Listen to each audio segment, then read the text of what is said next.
এজন্য আমার কথা হচ্ছে একটা, আমরা মারামারিতে যাব না। সুন্নি হোক, আলিয়া হোক, কওমি হোক, জামাত হোক, হেফাজত হোক, চরমনাই হোক, যেই হোক না কেন, আমার কথা একটা, দলমত দিয়ে নয়। আমি সবাইকে ইসলামের জন্য, আল্লাহর জন্য ভালোবাসি, ঠিক কিনা বলে? অতএব আজ থেকে আমাদের মারামারি কি চলবে না বন্ধ হয়ে যাবে? আল্লাহ আমাদের সবাইকে ঐক্যতার সাথে কাজ করার তৌফিক দান করুন। সকলেই পড়া আমিন।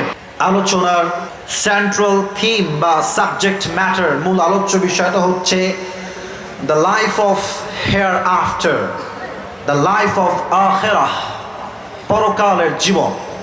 I think this is most important topic for all the people, those who are here.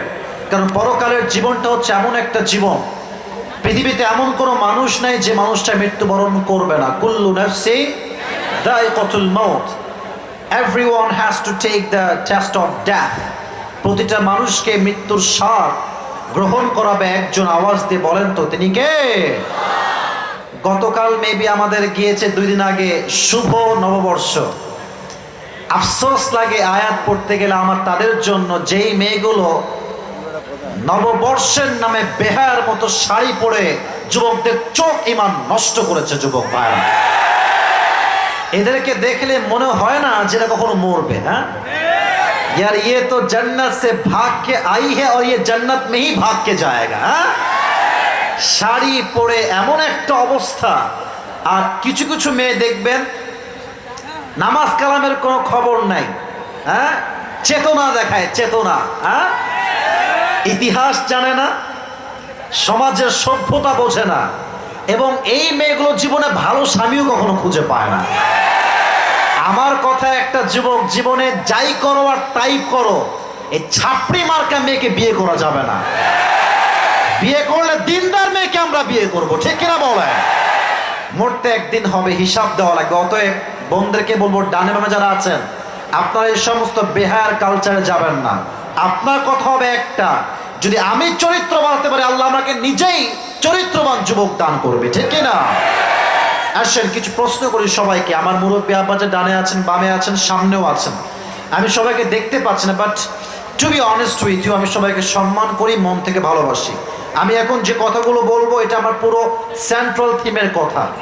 আমি কারো অমনোযোগী দেখতে চাই না। সবাইকে আমি প্লিজ পে ইউর অ্যাটেনশন, মনোযোগ দেন, and please try to listen my লেকচারে। সাইডো সাইডো সাইডো, দেখতে দাও, সাইড একটু সাইডো, হ্যাঁ সাইডো।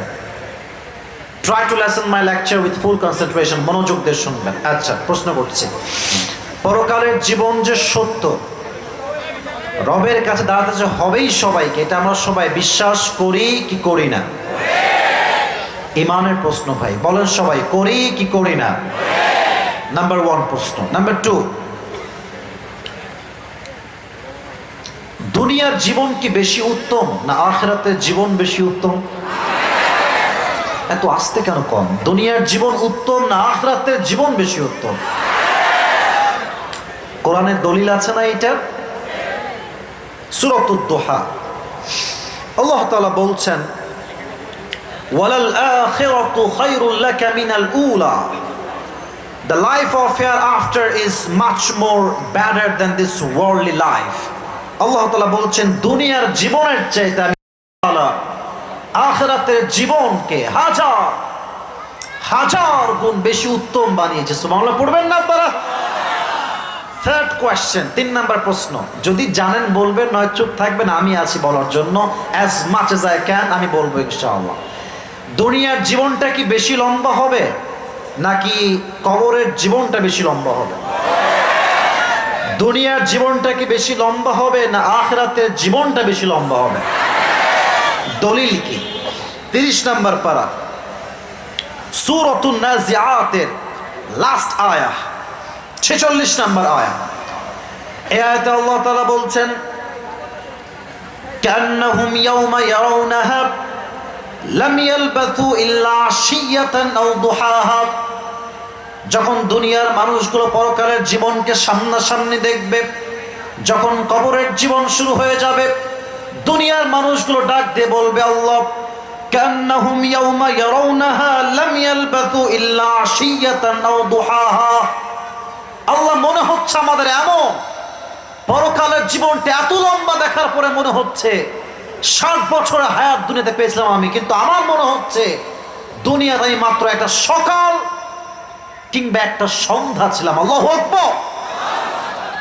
70 বছরের জীবন একটা সকাল মনে হবে,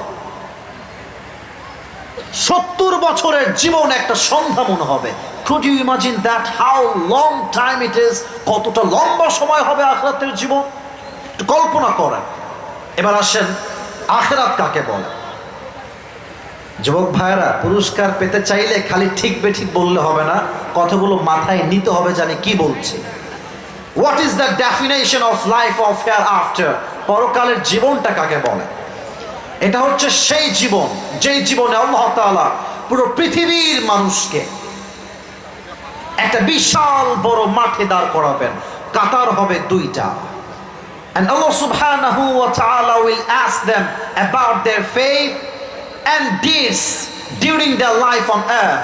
প্রশ্ন হবে দুইটা বিষয়ে বেসিক, এক ঈমান, দুই হচ্ছে আমল। মুখস্থ বলেন সবাই, এক হচ্ছে ঈমান আর এক হচ্ছে আমল। এবার আসেন, পরকালের জীবন নিয়ে কথা বলতে গেলে কিছু কথা আমাদেরকে জানতে হবে, ফিল করতে হবে, মনোযোগ দিয়ে শুনতে হবে। আচ্ছা, আমাদের থানার নাম কি বলা যাবে? আচ্ছা, আমাদের পীরগঞ্জ থানা কি এখান থেকে খুব কাছে না দূরে? কাছে। আচ্ছা, আপনাদের দিনাজপুর নাম শুনছেন আপনারা? এখান থেকে খুব বেশি আর দূরে না, খুবই কাছে দিনাজপুর, 1 ঘন্টা বা আধা ঘন্টা লাগবে হয়তো বা।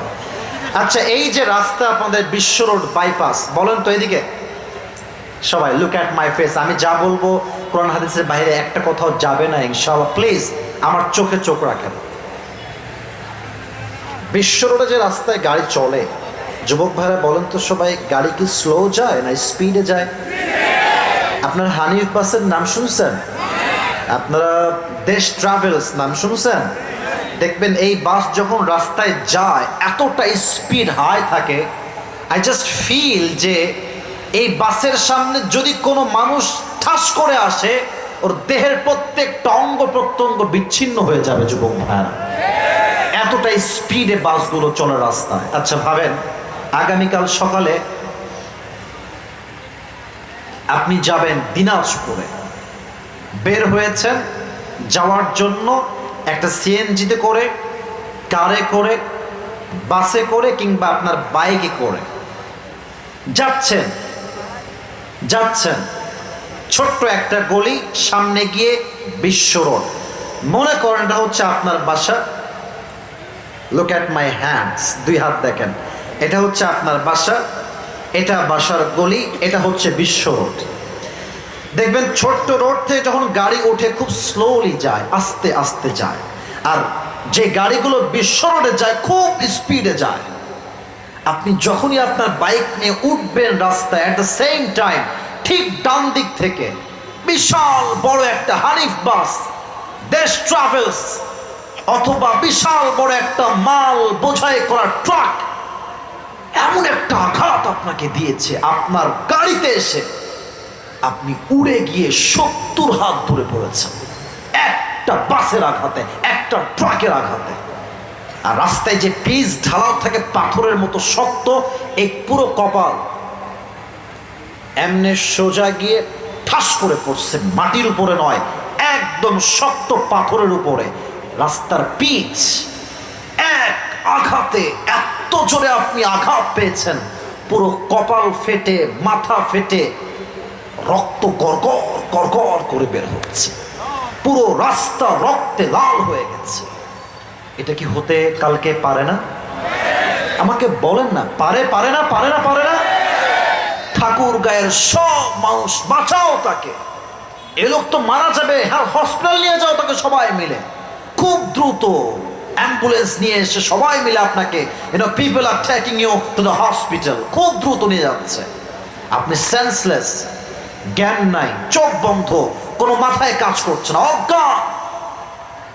হঠাৎ চোখ খুলেছেন, চোখ খুলে দেখছেন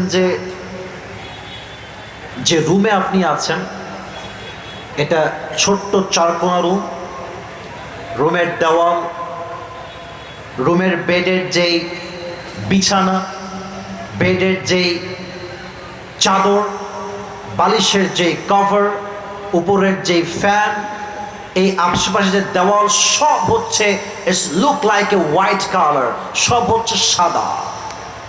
ভাবছেন কোথায় ছিলাম, কোথায় আসলাম?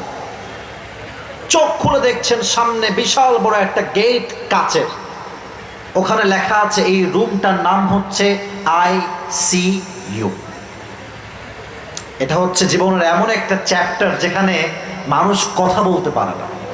শেষ মুহূর্ত, যখন মানুষকে আর বাঁচাবার আশঙ্কাই থাকে না, তখন মানুষকে ICUতে নেওয়া হয়। ভাবছেন যে জীবনে কত অন্যায় করেছি, কত জুলুম করেছি, জেনা করেছি, সুদ খেয়েছি, ঘুষ খেয়েছি। আমাদের দেশ এমন একটা দেশ, যেই দেশে সুদখোর মসজিদের সভাপতি হয়ে যায়। তার দাপটে যেই সমাজের অবস্থা, তাকে দেখলে মনে হবে জান্নাতে কেবল পালায় আসছে, কনফার্ম জান্নাতি মানুষ। তার বাড়ির বউ সুদ খায়, সেও সুদ খায়, ঠিক কিনা বলো যুবক ভাইরা? সব ভাবছেন যে আমি কি করেছি আমার জীবনে। হঠাৎ করে দেখছেন জানলা থেকে একজন যুবক আকাশ থেকে, এটা কিন্তু হাদিস থেকে বলছে, কেউ ভাববে না হুজুর বানায় বানায় বলছে, না না, আমি রেফারেন্স দিব। আকাশ থেকে নেমে আসছে। আচ্ছা, আকাশ থেকে কি মানুষ নামে না ফেরেশতা নামে বলেন তো? আসতে কেন বললেন? সবাই বলেন, মানুষ নামে না ফেরেশতা নামে? আপনি দেখে অবাক যে কই থেকে আসলো এই ফেরেশতা। তখন মাথায় আসছে প্রত্যেক মানুষের মৃত্যুর পূর্বে একটা ফেরেশতা সবার কাছে আসে, তার নাম ইসমুহু মালাকুল মউত, আজরাইল আলাইহিস সালাতু ওয়াস সালাম। আপনি বুঝে গেছেন আপনার জীবনের শেষ ঘন্টা, বিদায়ের ঘন্টা বেজে গেছে। হাদিসে আসছে, যে ব্যক্তি নামাজি বান্দা হবে, নামাজওয়ালা বান্দা হবে, তার সামনে মালাকুল মউত সাদা ধবধবে একটা জুব্বা পরে আসবে।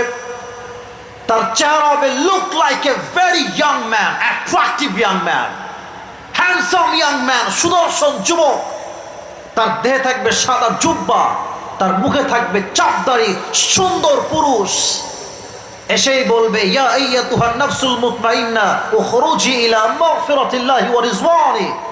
এই নামাজি বান্দা, কোনো টেনশন নাই, কোনো চিন্তা নাই, আসো আসো, ইলা মাগফিরাতিল্লাহি ওয়া রিজওয়ানি, আল্লাহর জান্নাত তোমার জন্য অপেক্ষায় আছে। সুবহানাল্লাহ পড়বেন না আপনারা? আল্লাহু আকবার। আচ্ছা, টিস্যু, এটা আমার হাতে কি? ওই তিনজন কই যায়? সাদা গেঞ্জি তিনজন, এই সাদা গেঞ্জি না সাদা শার্ট, কই যাও? ওয়াশরুমে। রাত বাজে 12টার পরে কি ওয়াজ থাকবে? হয় না নাকি ভাইরা আমার? আজকে কি হবে না নাকি হবে ইনশাআল্লাহ? আসলে মাঠের চতুর্পাশে এত মানুষ, দুই একজন লোক উঠলে বোঝা যাচ্ছে না, ধরতে পারছি না। তো যদি কেউ দেখেন যে দুই একজন ওঠার ট্রাই করছো, লুঙ্গি টাইনা ধরে বসাই দিবেন। আজকে চায়ের দোকানে 3 ঘন্টা আড্ডা দেয়, মাজা ব্যথা হয় না? আর মাহফিলে আসলে শয়তান মাথার উপরে খালি বলে যে তুই উঠ, খালি বাকিটা আমি দেখতেছি। হ্যাঁ, খবরদার ডান থেকে বাম থেকে কেউ যাবেন না, একদম স্ট্রেট ফরওয়ার্ড কথা বলছি। উঠলে কিন্তু খবর আছে, একদম চুপচাপ থাকবেন। কাশি দেন সবাই, তাকবীর দেন মন করে, লিল্লাহি তাকবীর। এবার আমার দিকে তাকান। এটা আমার হাতে কি ঠাকুরের ভাইরা? আচ্ছা, টিস্যু কি পীরগঞ্জ? আচ্ছা, এই টিস্যু যেটা হয় এটা কি গোল হয় না চারকোনা হয় বলেন তো সবাই? হাদিসে আসছে, নামাজি বান্দার রুহটা আল্লাহর কাছে এত বেশি স্পেশাল, তার রুহটাকে কবজ করবার জন্য আল্লাহ তাআলা জান্নাত থেকে একটা লাল রেশমি রুমালের কাপড় ফেরেশতার মাধ্যমে বান্দার রুহকে কবজ করবার জন্য গিফট হিসেবে পাঠিয়ে দিবে। This is the death of people, those who perform the salah. এটা হচ্ছে নামাজি বান্দার মরণ। And now I'm going to talk about the people, those who do not perform the salah according to the right time. এখন কথা হবে তাদের কথা যারা 5 ওয়াক্ত নামাজ ঠিকঠাক পড়ে না, খালি জুমার দিন আসে। কেমনে জানেন? যখন ইমাম সাহেব জুমার নামাজ পড়াবার জন্য সূরা ফাতিহা পড়া শেষ, কিরাত শেষ, আল্লাহু আকবার দিয়ে রুকুতে যাবে, তখন সেই বান্দর আসে দৌড় দিয়ে, লুঙ্গি অলরেডি খোলা, কোনো মতে বাইন্দা আসে। যখন ইমাম সাহেব বলবে আসসালামু আলাইকুম ওয়া রাহমাতুল্লাহ, আসসালামু আলাইকুম, এইটা ফিরাবে কি তার আগে লুঙ্গি তুলে আবার দৌড় মারে। লোকগুলো যারা জুমার দিনে 5 মিনিটের জন্য আসে, এরা চায়ের দোকানে বসলে মনে হবে ইয়ার ইয়ে তো বহুত বড়া মুফতি সাহাব আ গয়া हमारे सामने। আরে বাপ রে বাপ, দেখবেন আজকের মাহফিল নিয়ে কালকের চায়ের দোকানে সমাবেশ হবে। একজন বলবে কিরে কেমন ওয়াজ শুনলে? আপনি এটা কোনো ওয়াজ হলো? এর চেয়ে তো ভালো ওয়াজ আমিই করতে পারি। আছে না এরকম? বলো না, আছে না, আছে না, আছে না? এদের মৃত্যু কেমন হবে একটু বুঝে না। এদের সামনে মালাকুল মউত যে চেহারা আসবে, তার চেহারার রং হবে নীল, তার দেহের পোশাক হবে ব্ল্যাক, তার পা থাকবে জমিনে, হেড তথা মাথা থাকবে বিশাল লম্বা আকাশ বরাবর, তার চোখ ভয়ঙ্কর বিশাল বড় হবে। এতটা ভয়ঙ্কর চেহারা দেখে বেনামাজি যুবক, মুরব্বী, বেনামাজি মহিলা, মেয়ে, তার পুরো দেহের প্রত্যেকটা অঙ্গ প্রত্যঙ্গ থরথর থরথর থরথর করে কাঁপবে, হা করে তাকায় থাকবে, কি দেখলাম এইটা আমি। এবার মালাকুল মউত ডাক দিয়ে বলবে, ইয়া আইয়াতুহান নাফসুল খাবিথা উখরুজি ইলা গাযাবিল্লাহ, এই বেনামাজি বান্দা বের হয়ে আয়, আল্লাহর গজবের দিকে, ক্রোধের দিকে, জাহান্নামের দিকে বের হয়ে আয়। ধমক দেওয়ার সঙ্গে সঙ্গে বেনামাজির রুহটা আটকে যাবে, বের হতে যাবে না। আমার বাম হাত দেখেন,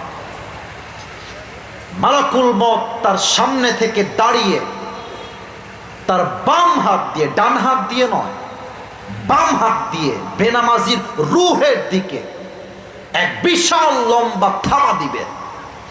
হাদিসে আসছে, নবীজি বলেছেন, যখন বেনামাজির রুহকে মালাকুল মউত তার বাম হাত দিয়ে টেনে হিচড়ে বের করবে, একটা জীবিত ছাগলকে কেউ যদি জাবেহ না করে তার চামড়াগুলো ছিঁড়ে ফেলে, কেটে ফেলে, ওই ছাগলটার যে পরিমাণ কষ্ট হয়, বেনামাজি বান্দার রুহটা বের হওয়ার সময় তার চাইতে 70 গুণ বেশি কষ্ট দিয়ে বের করা হবে। নাউজুবিল্লাহ বলবেন না? 70 গুণ বেশি কষ্ট। Could you imagine that pain? একবার ভাবেন যে যন্ত্রণা কতটা ভয়ঙ্কর হবে। রুহ যখন কবজ শুরু হয়ে যাবে, ঠিক পরকালের জীবনের প্রথম ধাপ শুরু। পরকালের জীবনের প্রথম ধাপের নামই হচ্ছে কবর।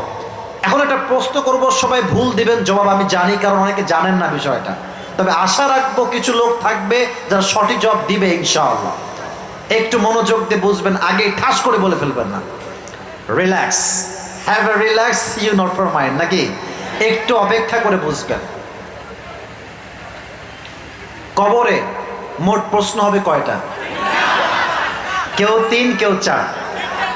মূলত প্রশ্ন হবে মোট 4টা। একটা ব্যাখ্যা আছে, আগেই এরকম করা যাবে না, একটু বোঝেন। আচ্ছা, আমি প্রশ্ন করছি, আপনারা জবাব দিবেন। প্রথম প্রশ্ন, মার রব্বুক, who is your Lord?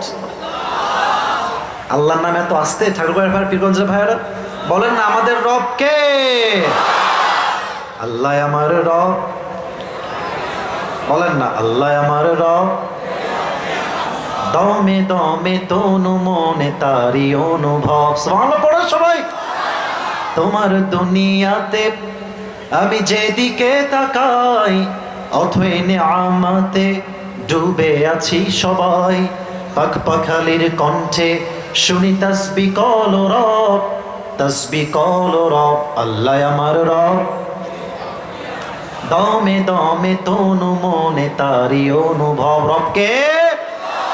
Number 2 question, وَمَنْ نَبِيُّكَ أَتَعْرِفُ هَذَا الرَّجُلُ?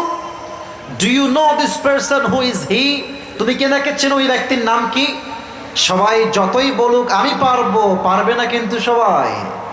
যার মুখে দাঁড়িয়ে আছে, নবীর সুন্নাহ মেনেছে, সে বলবে হাদা নবিয়ুনা মুহাম্মাদুর রাসূলুল্লাহ সাল্লাল্লাহু আলাইহি ওয়াসাল্লাম। আমাকে কি দাঁড়িয়ে রেখে খারাপ লাগতেছে? নুরানি চেহারা, আচ্ছা পাম দিবেন না বেশি, মোটামুটি বললেই হবে। দাঁড়িয়ে রেখে, আচ্ছা আপনারাও বলবেন, আমাকে কি শুধু ইয়েস অথবা নো বললে আমি খুশি হব, পাম দেওয়া লাগবে না। দাঁড়িয়ে রেখে আমাকে কি আনস্মার্ট লাগতেছে? আনস্মার্ট লাগতেছে? খ্যাত লাগতেছে? ব্যাকডেটে লাগতেছে? বলো বলো বলো বলো কিছু মেয়েদের দাড়ি নিয়ে অ্যালার্জি আছে, সমস্যা আছে। I am just very open minded, আমি যা বলি একদম কাট টু কাট কথা। And I really respect the women from my heart, মন থেকেই সম্মান করি এবং সম্মান দিয়েই বলছি যুবকদেরকে, দেখো যুবক, রাগ করছেন আপনারা কেউ ভাইরা? যদি তোমার জীবনে কখনো তোমাকে কোনো মেয়ে রিজেক্ট করে and it's just because you have beard, যে তোমার দাড়ি আছে, বলবে যে আমার দাড়িওয়ালা ছেলে আমার বেশি এটা ভাল লাগে না, খ্যাত লাগে, ওরে একটু সাইডে নিবা, সাইডে বলবেন যে আচ্ছা আপু আপনার দাড়ি পছন্দ না তাই না, আপনার দাড়ি অ্যালার্জি। হ্যাঁ দাড়ি ভালো লাগে, অনেক স্মার্ট তো আমি, দাড়ি পছন্দ না। তো আপনি বলবেন ঠিক আছে, আপনার স্মার্টনেসকে আমি অনেক সম্মান করেই বলছি, যদি আপনার দাড়িওয়ালা পছন্দ নাই হয় তাহলে আপনার জন্য আমার একটা বেস্ট প্রপোজাল আছে, আপনার জন্য perfect, better and best option BTS এর হিজড়া ছাড়া আমার কাছে ভালো কোনো অপশন আপনার জন্য না। এটাই বেস্ট হবে আপনার জন্য। ওই আপনি বিটিএস কেই বিয়ে করেন, আপনার পারফেক্ট হবে যুবক ভাই, কথা ঠিক কিনা বলো? যদি কোনো মেয়ে থাকেন ভালো হয়ে যান, সময় থাকতে ভালো হয়ে যাও মাসুদ, ভালো হয়ে যাও। আমার কথা একটা, যার মুখে দাড়ি আছে সে শুধুমাত্র পুরুষ নয়, সে একজন বীর পুরুষ, সিংহ পুরুষ, সে ঠিক কিনা বলো? হয়তো কোনো মেয়ে কিনে ভাববা দাড়ি রাখলে আমার মনে হয় অমুক মেয়েটা চয়েস করবে না, পছন্দ করবে না। আরে যে দাড়ি রেখে পছন্দ করবেই না ও গোল্লায় যাক, ওটা তো আমি নিজেই বিয়ে করবো না যুবক ভাই। কথা কি কোনো ভেজাল আছে আমার? কথা কি ক্লিয়ার যুবক ভাইরা, বোঝা যায়? অথবা আমার কথা একটা, কবরের দ্বিতীয় প্রশ্ন জব যেহেতু আমি দিতে চাই, অতএব আজ থেকে দাড়ি আর কাটা। এত আসতে কেন বলেন সবাই? হুজুর ওয়াদা করেন, বলেন সবাই হুজুর। হুজুর কথাটা মানে মন ভরতেছে না, বলেন সবাই হুজুর। আমরা ওয়াদা করলাম আজ থেকে, আওয়াজ আসছে না, আজ থেকে দাড়িতে আর কখনো ব্লেড ঠেকাবো না। আজ থেকে চাপ দাড়ি রেখে দিব, বলেন সবাই ইনশাআল্লাহ। এবার বলেন তো, আমার নবীর মুখে দাড়ি ছিল কি ছিল না? নবী দেখতে অসুন্দর ছিলেন, আনস্মার্ট ছিলেন, খ্যাত ছিলেন। আমার নবীর মতো সুন্দর দ্বিতীয়টা আর কেউ কি হতে পারে? 2 নাম্বার প্রশ্ন শেষ। 3 নাম্বার, ওয়ামা দীনুক, what is the name of your religion? তোমার ধর্মের নাম কি? বলেন সবাই ধর্মের নাম কি? 3টা প্রশ্ন শেষ। Then the third question, fourth question he will ask you, the angel will ask you. 4 নম্বর প্রশ্ন হচ্ছে ওয়ামা ইলমুক, তুমি যে এত কিছু জানো, তোমার রব আল্লাহ, তোমার নবী শেষ নবী মুহাম্মদুর রাসূলুল্লাহ সাল্লাল্লাহু আলাইহি ওয়াসাল্লাম, তোমার ধর্ম যে ইসলাম, how do you know that? ওয়ামা ইলমুক, what is the source of your knowledge? তোমার জ্ঞানের উৎস কই থেকে আসছে এত কিছু? আমি বলি নাই তো, আপনারা বলেন সবাই এটার নাম কি? এবার আসেন একটা সুন্দর হাদিস শোনায়, মন ভরে যাবে হাদিসটা শুনলে। যখন 4টা উত্তর শেষ, আল্লাহ নিজে বলবে, এই ফেরেশতা খবরদার, আমার বান্দাকে আর কোনো প্রশ্ন করিস না, ছেড়ে দে, ওর জান্নাতের সঙ্গে জান্নাতের দরজা খুলে দে, সুবহানাল্লাহ পড়েন। এবং 2 নাম্বার, আপনার কবরটা সঙ্গে সঙ্গে 70 গজ লম্বা হয়ে যাবে, সুবহানাল্লাহ পড়েন। আল্লাহ পরকালের জীবনের প্রথম যে ধাপ কবরের জীবন, আমাদের সবাইকে তুমি সেই কবরের জীবনে একদম শান্তির ঘুম দেওয়ার তৌফিক দান করো, সকলে পড়া আমিন। ওয়াজ কিন্তু শেষ হয় নাই, ধোকা খায় না কিন্তু আবার। আর আমি আসলে অবাক হলাম, রাত প্রায় 12:30 বাজতে গেল, কেউ তো উঠে যায় না। তার মানে বোঝা যাচ্ছে, এটা স্পষ্ট প্রমাণ, পীরগঞ্জ, ঠাকুরগাঁও, পঞ্চগড়, দিনাজপুরের প্রত্যেকটা মানুষ ইসলামিক কলিজার থেকে ভালোবাসে, ঠিক কিনা বলে? আল্লাহু আকবার, রিয়েলি অ্যাপ্রিশিয়েটেড, মাশাআল্লাহ। আমি খুব প্রাউড ফিল করছি আমাদেরকে নিয়ে, মাশাআল্লাহ। তো দোয়া করে যাবেন তো আজকে ইনশাআল্লাহ? আচ্ছা, আমি এখন একটা গ্যাপ চাই, একটু গ্যাপ চাই, মাত্র 10 সেকেন্ডের জন্য। ডানে, সামনে বা বামে যে যুবকের বউ না, সিঙ্গেল পার্টি, সে দাঁড়িয়ে এখন 3টা তাকবীর দিবে, লিল্লাহি তাকবীর বলে। কোন বাঘের বাচ্চা আছো দাঁড়িয়ে যাও। 3 বার দিতে হবে। দাও দেখি, যে দিবে।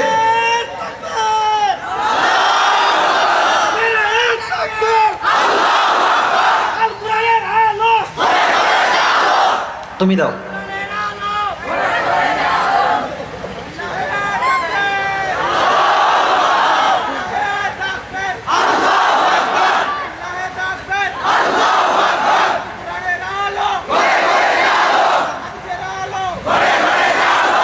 তোমার বউ 20 ভাগ পাওয়া যায়, বাদ বাকি পাওয়া যাবে না। বসো।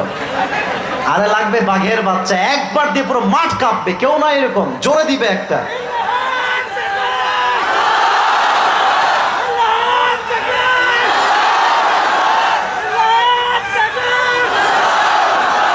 এ তোর বউ কনফার্ম রে বাবা, বসে পড়। একেবারে 100% বউ কনফার্ম, মাশাআল্লাহ। এবার আমার সে এবার দেন লিল্লাহি তাকবীর। এবার আসেন সেকেন্ড চ্যাপ্টারে কথা বলি। এটাই আমার শেষ বিষয়। শেষ ভালো যার সব ভালো তার। If you believe in life of hereafter, then you must have to believe in 3 things. যে ব্যক্তি পরকালে বিশ্বাস করে তাকে 3টা বিষয় বিশ্বাস রাখতে হবে। যে টুপি হাতে পেতে চান তাকে এই 3টা বিষয় মুখস্থ রাখলে আমি ইনশাআল্লাহ হাদিয়া দিয়ে দিব, আমার কোনো অবজেকশন থাকবে না। 3টা বিষয়। 1, যে পরকালে বিশ্বাস করে, যেই ব্যক্তি বা যে মুসলিম পরকালে বিশ্বাস করে তাকে এটা বিশ্বাস রাখতে হবে আমার রূহ যে এখন বের হয়ে গিয়েছে দুনিয়ার জীবন থেকে, when the life of hereafter will start in my life, যখন আমার জীবনে পরকাল আমি ফেস করব, আমার ওই রূহটাকে, কথা বুঝবেন, হুদাই শুনলে হবে না, আমার যে রূহটা দুনিয়াতে কবজ হয়েছে পরকালের জীবনে যাওয়ার পরে ওই রূহটা আবার আমার শরীরে ফিরাই দিবে একজন। আওয়াজ দিয়ে বলেন তো তিনি কে? নাম্বার 1 হচ্ছে you have to believe in the day of resurrection, পুনরুত্থানে বিশ্বাস রাখতে হবে। যেমন কোরআনে আল্লাহ তাআলা বলছেন কুলিল্লাহু ইউহয়িকুম সুম্মা ইউমীতুকুম সুম্মা ইয়াজমাউকুম ইলা ইয়াউমিল কিয়ামাহ। O my prophet, tell your উম্মাহ, Allah subhanahu wa ta'ala will causes you to live, Allah will causes you to die, and He will resurrect all the creatures on the day of judgment. وَلَكِنَّ أَكْثَرَ النَّاسِ لَا يَعْلَمُونَ, but most of the people don't know about it. নবী হে বলেন আপনার উম্মতদেরকে আমি আল্লাহ তাআলা প্রত্যেকটা মানুষকে আবার জীবিত করব এবং কিয়ামতের দিন সবাইকে আমার সামনে দাঁড় করাবো। বাট পৃথিবীর প্রত্যেকটা মানুষ, বেশিরভাগ মানুষই আল্লাহকে ভুলে গাফেল হয়ে গিয়েছে। ঠিক কিনা বলেন? তাহলে আবার যে জীবিত হব, বিশ্বাস আছে তো? আরে ভাই, ইমানের কথা, আমার কথা না, ইমানের কথা। আল্লাহ যে আমাদেরকে আবার জীবিত করবেন মৃত্যুর পরে, বিশ্বাস আছে তো? আছে তো? 1, 2, যে পরকালে বিশ্বাস রাখে তাকে এটা বিশ্বাস রাখতে হবে প্রত্যেকটা আমলের বিন্দু বিন্দু আমল ও হিসাব নিবে একজন। তিনি কে?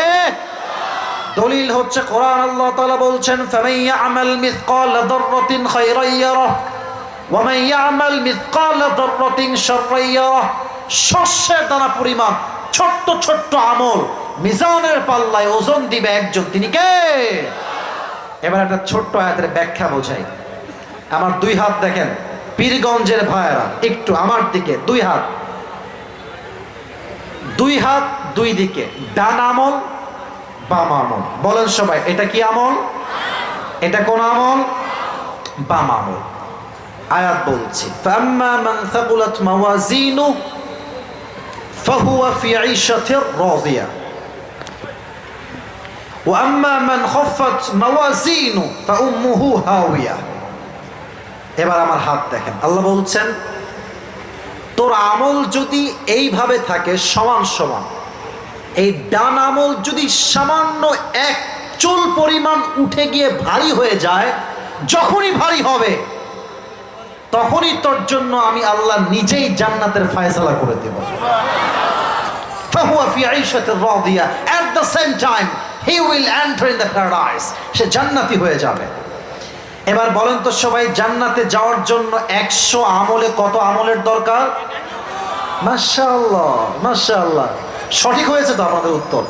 100তে লাগবে কত? বলেন সবাই, কত? 51 হলেই জান্নাত। কিয়ামতের দিন এটা কিন্তু মন থেকে বলবেন, কোন পীর তার মুরিদকে চিনবে? বলুন বলুন বলুন বলুন। মুরিদ তার পীরকে চিনবে? নেতা তার কর্মীকে চিনবে? কর্মী তার নেতাকে চিনবে? মা তার সন্তানকে চিনবে? সন্তান তার মাকে চিনবে? এবার আসলে হাদিস শোনায়, একজন বান্দা দাঁড়াবে যার আমলটা 51 হবে না। এটা ইন্টারেস্টিং একটা হাদিস, অবাক করে একটা হাদিস। ওই বান্দার আমল নামা হবে 50-50, একদম উঁচাও না নিচাও না, একদম লেভেল ইজ ইকুয়াল, বরাবর। লাগবে একটা আমল পেলেই জান্নাত। এবার সেই বান্দা ভাববে, আমার তো কোনো টেনশন নেই, আমার বাপ তো এখানেই আছে, মা তো আমার এখানেই আছে, বোন তো আমার এখানেই আছে, তারা আমাকে একটা আমল এমনিতে দিবে, কোনো সমস্যা নাই। আম্মা জান, একটা আমল দেন, একটা আমল দিলেই আমি জান্নাত পেয়ে যাব। যে কে তুমি, কই থেকে আসছো তুমি, তোকে আমি চিনি না, তুমি আমার কে হও? আব্বা জান, আপনি আমাকে একটা আমল দেন। আব্বা বলবে, তুমি কে, কই থেকে আসছো তুমি, তোকে আমি চিনি না। ভাই, মা, বাবা, বোন, বউ, কেউ একটা আমল দিবে না। And then he will become so sad about it. খুব হতাশ হয়ে যাবে।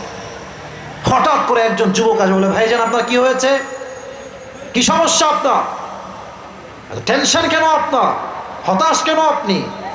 এবার ওই বান্দা ডাক দিয়ে বলে, ভাইজান আমার আমল লাগবে একটা আমল হলেই আমি জান্নাতি, কেউ আমাকে দেয় না একটা আমল। তো বলছে, ভাই আপনার কোনো টেনশন নাই, ওই একটা আমল আজকে আমি আপনাকে দান করছি। সুবহানাল্লাহ, আগে পড়েন, জোরে সুবহানাল্লাহ পড়েন সবাই। সে বলে, ভাই তোমার মাথা কি ঠিকঠাক আছে? Who are you and where you came from? তুমি কে, কই থেকে আসছো? আব্বা দেয়নি, মা দেয়নি, তুমি কেন দিবা আমাকে একটা আমল? ভাই আপনি কি নিবেন একটা আমল, লাগবে আপনার? হ্যাঁ হ্যাঁ লাগবে, দাও দাও। একটা আমল নিয়ে সোজা রবের কাছে দৌড়ানো, একটা আমল পেয়ে গেছে, আমাকে এখনই জান্নাত দিয়ে দাও। আল্লাহ বলবে, কিরে তোকে আজকে একটা আমল কে দিয়েছে? বাপ দেয়নি, মা দেয়নি, ভাই দেয়নি, বোন দেয়নি, কেউ দেয়নি, তোকে দিল কে একটা আমল? আল্লাহ কি জানে না? এই বলেন না, আল্লাহ জানে না? জানে না? আল্লাহ, হাদা আখি, this is my brother who has given me on dates. আল্লাহ, এই তো আমার সেই ভাই যে আমাকে একটা আমল দিয়েছে। আল্লাহ বলবে, এই কিরে তুই কেন দিয়েছিস একটা আমল? বাপ দেয়নি, মা দেয়নি, বোন দেয়নি, বউ দেয়নি, তুই কেন দিলি একটা আমল? তো সে বলবে, আল্লাহ এটা বড় একটা অবাক করার কথা, আল্লাহ আমার কাছে আছেই মাত্র একটা আমল, আমার কাছে একটা আমল আছে, আমি একটা আমল দিয়ে করবো কি? আমি তো এমনিতেই কনফার্ম জাহান্নামী। তো আমি ভাবলাম আমার একটা আমল দিয়ে যদি আমার কোনো ভাইয়ের উপকার হয়, জান্নাত সে পায়, আমার সমস্যা কোথায়? তাই আমি দয়া করে মায়া করে দান করে দিয়েছি। আল্লাহ বলবে, ও আচ্ছা আচ্ছা, তুমি আমার চাইতে বেশি দয়াময় হতে চাও, তুমি আমার চাইতে বেশি রহমান হতে চাও? No no, there is no chance. আনা রহমান, আনা রহিম, I am the most merciful, I am the most gracious and I am the most kindful Lord. আমার মতো দয়াময়, মায়াময় সত্তা, প্রভু, স্রষ্টা, খোদা কেউ হতে পারে না। আজকে তুমি যে একটা আমল দান করেছো মায়া করে, এই তুমি যে একটা আমল পেয়েছো, তুমি একা জান্নাতে যেও না।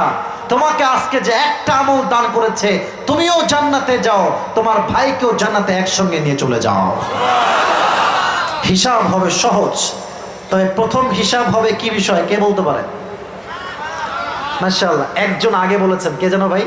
আচ্ছা হাত নামা। আউয়ালু মা ইউহাসাবু বিহিল আবদু ইয়াউমাল কিয়ামাহ as-সালাত।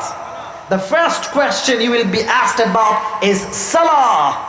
প্রথম প্রশ্নই হবে নামাজ দিয়ে। আপনারা সবাই আজহারিন নানা একজন সুন্দর মানুষ ছিলেন, নাম হচ্ছে, মুরব্বীরাও চিনবেন হয়তো, বা যুবক না মুরব্বীরা অনেকে চেনেন, গোলাম সারোয়ার সাইদি হুজুর। করোনা ভাইরাসের অনেক কথা ভাইরাল হচ্ছে, পুরো বাংলাদেশ কেঁপেছে না, প্রত্যেকটা কথার বাক্যের একটা শব্দে মানুষ কেঁদেছে। উনি বারবার একটা কথা বারবার বলতেন, আমি অনেকবার হেডফোন লাগিয়ে শুনেছি, আমি জাস্ট রিপিট করছি কথাটা। উনি বারবার বলতেন, নামাজ নাই যার, ইমান নাই তার। নামাজ নাই যা মুসলিম হিসেবে পরিচয় দেওয়ার কোনো অধিকার তার নাই। যুবক ভাইরা ঠিক কিনা বলো? নামাজ হচ্ছে মুসলমানের জীবনের সবচেয়ে বড় পরিচয়। সর্বশেষ একটা হাদিস পাঠ করছে সবার সামনে, এটাই আমার শেষ হাদিস।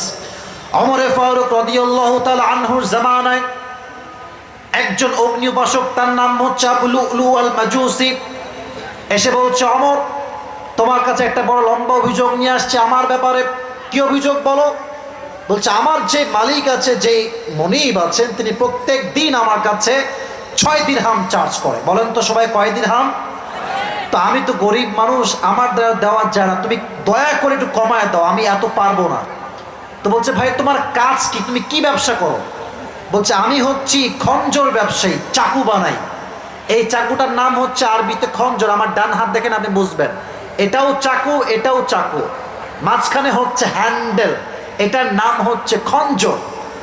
তৎকালীন সময় এটা দিয়ে যুদ্ধ করা হতো, শত্রুকে ঘায়েল করা হতো, খঞ্জর।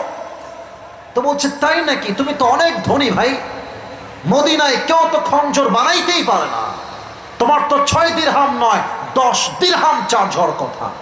বলছে, ও আচ্ছা ওমর, সবাই যেহেতু মুসলমান তাই তুমি সবার বেলায় নরম, আর যেহেতু আমি আগুনের উপাসক তাই তুমি আমার বেলায় হয়েছে গরম, তাই না? দাঁড়াও, এবার খেলা হবে তোমার সাথে আমার, দেখবো কার শক্তি কত বেশি। এই হুমকি দিয়ে, থ্রেড দিয়ে বের হয়ে গেছে। ওমরে ফারুক অবাক হয়ে তাকিয়েছে, সাহস কত বড়, রাষ্ট্রপ্রধানকে সে হুমকি দেয়। এবার সেই আগুনের উপাসক সারা রাত মিলে বিশাল লম্বা একটা খঞ্জর বানিয়েছে। আচ্ছা, আপনাদের মা বোনরা হিজাব পরে না, নেকাব পরে না? আচ্ছা, নেকাব দেখবেন কেমনে পরে জানেন? এই যে দেখেন, এমনে একদম মুখ ঢাকা থাকে। তো সে কি করেছে, এই দুইজন কই যায়, এই দুইজন কই যায়? ও, তার মানে আমাকে ওয়াজ শেষ করতে হবে, 12:30 বেজে গেছে, তাই না? আচ্ছা ঠিক আছে, আমি শেষ করতে দিচ্ছি, কোনো সমস্যা নেই ইনশাআল্লাহ। আচ্ছা, আমি হাদিসটা বলেই শেষ করবো, সমস্যা নাই। তো ওমরে ফারুক রাদিয়াল্লাহু তাআলা আনহুকে হত্যা করবার জন্য সে বিশাল খঞ্জর বানিয়েছে, এবং ছদ্মবেশ ধরার জন্য একটা এদিকে লম্বা চাদর নিয়েছে। চাদরের 2 পার্ট আগে এমনি দিয়ে, উপরের পার্টটা এই পর্যন্ত, মানে এখান থেকে নিয়ে এই পর্যন্ত। চাদরের যে ডান পাশটা এটা উঠিয়ে ঠিক এখান থেকে নিয়ে নাক বরাবর দিয়েছে। তার মানে পুরোটাই একজন লেডির মতো, মহিলার মতো পুরো নেকাব দিয়ে ঢেকেছে। যখন ফজরের আজান হয়েছে, নামাজ পড়বার জন্য মুনাফিকের রূপে ছদ্মবেশে আবু লুলু আল মাজুসি ওমরের পিছে নামাজ পড়বার জন্য এসেছে। ওমরে ফারুক যখন ইমাম হিসেবে এসেছেন, উনি বলছেন, সফু সুফু ফাকুম, কাতার সোজা করো, কাঁধে কাঁধ মিলিয়ে দাঁড়াও, আল্লাহু আকবার। এবার তিনি হাত বেঁধেছেন। সবাই আমার পেটের দিকে তাকাবেন, এই যে 2 হাত বেঁধেছেন। আমার চেহারা কেউ দেখবেন না, এখন যা বলি প্র্যাকটিক্যালি বোঝার হাদিসে ট্রাই করবেন। সারা পড়েছেন, সূরা ফাতিহা পড়েছেন, কিরাত পাঠ করেছেন। যখন তিনি আল্লাহু আকবার দিয়ে রুকুতে যাবেন, এখান থেকে এমনি তিনি ঝুঁকে গেছেন রুকুতে যাওয়ার জন্য, রুকুতে আছেন এভাবে, দ্যাট মিনস ঝুঁকে গেছেন। পেছন থেকে সেই মুনাফিক আবু লুলু আল মাজুসি যখনই ওমর রুকুতে গিয়েছে, তার এই বিশাল লম্বা খঞ্জর বের করে 2 হাত 2 দিকে, আমার এটাও চাকু এটাও চাকু, মাঝখানে হচ্ছে হ্যান্ডেল, শক্ত করে হ্যান্ডেলটা ধরে, পেট দেখেন আমার, প্লিজ সবাই লুক অ্যাট মাই বেলি, এই যে পেট দেখেন, এই ছুরি নিয়ে ওমরের এই ডান দিক থেকে এমনে ধরে একটা কোপ, আবার এমনে একটা, আবার এমনে 3টা আঘাত এমন জোরে করেছে।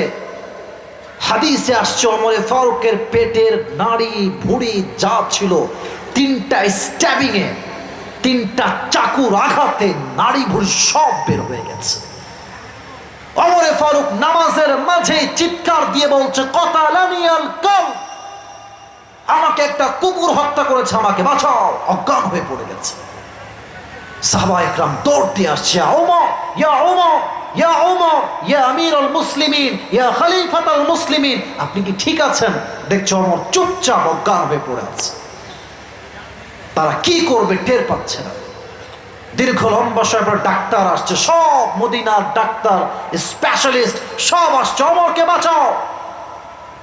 অর্ধ জাহানের খলিফা, এমন একজন খলিফা যার শাসনে বাঘ এবং হরিণ এক ঘাটে পানি পান করেছে, সুবহানাল্লাহ পড়েন সবাই।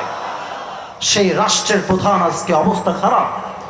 ডাক্তাররা এসে, ওমর শুয়ে আছে, আমি হাদিসগুলো প্র্যাকটিক্যালি বলতে খুব পছন্দ করি বলে আমি এভাবে বলতেছি। তার পেছনে 2 হাত দিয়েছে ওমরের, এভাবে শুয়েছিলেন তিনি, এমনি হালকা উঠিয়েছে অর্ধেক। ঠিক ওই মুহূর্তে একটা পানির পেয়ালা নিয়ে আসছে, ওমরের মুখটাকে হালকা ধরে বন্ধ খুলেছে, পানির বোতল নিয়ে বা পেয়ালা নিয়ে হালকা পানি দিয়েছে ওমরের গলায়। হাদিসে আসছে পানিগুলো গলা দিয়ে নেমে, বুক দিয়ে নেমে, যেহেতু পুরো পেট কেটে গেছে, পানিগুলো বুক দিয়ে নেমে সোজা পেট কেটে বাহিরে বের হয়ে গেছে। আপনি দৃশ্য বুঝতেছেন কত ভয়ঙ্কর দৃশ্য? একটা মানুষ শুয়ে আছে অজ্ঞান হয়ে, তার পেট পুরোটাই ফাড়া কাটা, তার নাড়ি ভুঁড়ি এক পাশে পড়ে আছে। আপনি যে সিচুয়েশনটাকে রিয়েলাইজ করার ট্রাই করেন যে কি পরিস্থিতি, কতটা ভয়ঙ্কর পরিস্থিতি। আল্লাহু আকবার। এবার তারা বলল পানি দিয়ে হবে না, দুধ নিয়ে আসো যাও। সবাই দুধ নিয়ে আসছে, ওমরে ফারুকের 2 ঠোঁট হালকা খুলে দুধ দিয়েছে। হাদিসে আসছে দুধগুলো গলা দিয়ে নেমে, বুক দিয়ে নেমে, পুরো পেট কেটে সবগুলো দুধ বাহিরে গড়িয়ে গড়ে মাটিতে পড়ে গেছে, কিচ্ছু থাকে না। এই দৃশ্য দেখে সাহাবা একরাম চোখের পানি আর ধরে রাখতে পারলেন না। ডাক্তাররাও কান্না করছে, বলছে আমাদের দ্বারা আর কোনো কিছু করার নেই, আমরা আর কিচ্ছু পারবো না, এখন আল্লাহ যা করে। At the same time Omar Farooq রাদিয়াল্লাহু তাআলা আনহু চোখ বন্ধ ছিল, just suddenly he open his eyes, চোখ খুলেছে। যখনই তিনি চোখ খুলেছেন, দূর থেকে সাহাবা একরাম একজন দৌড়ে আসছেন, ইয়া ওমর, ইয়া ওমর, আপনি ঠিক আছেন তো? আপনার সব ওকে আছে তো? বলছে এদিকে আসো, মানে কথা ছাড়া ইঙ্গিতে এদিকে আসো। তো বারবার বলছে তোমার এই কান আমার মুখের কাছে, ইশারায় বলছে কানটা মুখের কাছে আনো। ওই সাহাবী দৌড় দিয়ে এসে তার কানটা মুখের কাছে দিয়েছে ওমরের। ভাবছে হয় তোমার সম্পত্তির কথা বলবে, বইয়ের কথা বলবে, রাষ্ট্রের খাজানার কথা বলবে, জমির কথা বলবে, ছেলের কথা বলবে, সন্তানের কথা বলবে। No no no no no no way. যখনই তিনি কানটা বাড়িয়েছেন, ওমর শেষ কথা, সর্বশেষ কথা, এই সাহাবী আসল্লান নাস, আসল্লান নাস, আমি যেই নামাজ পড়াতে গিয়ে অজ্ঞান হয়ে গিয়েছিলাম, আমাকে আগে বলো ওই নামাজটা তোমরা আমার অজ্ঞান হওয়ার পরে জামাতের সঙ্গে আদায় করেছিলে কিনা, এইটা আগে আমাকে বলো। সুবহানাল্লাহ পড়বেন না আপনারা? আল্লাহু আকবার। The man is damn sure that he will die very soon, but he is asking just for salah and nothing else. জানে যে আমি মৃত্যুবরণ করবো, এই মুহূর্তে আমার জীবনের আর কোনো দাম নাই, শেষ। ওই মুহূর্তে নামাজকে ভুলে না। কোন সাহাবী যাকে আল্লাহ দুনিয়াতে জান্নাতের টিকিট কনফার্ম নবীর মাধ্যমে ধরিয়ে দিয়েছে?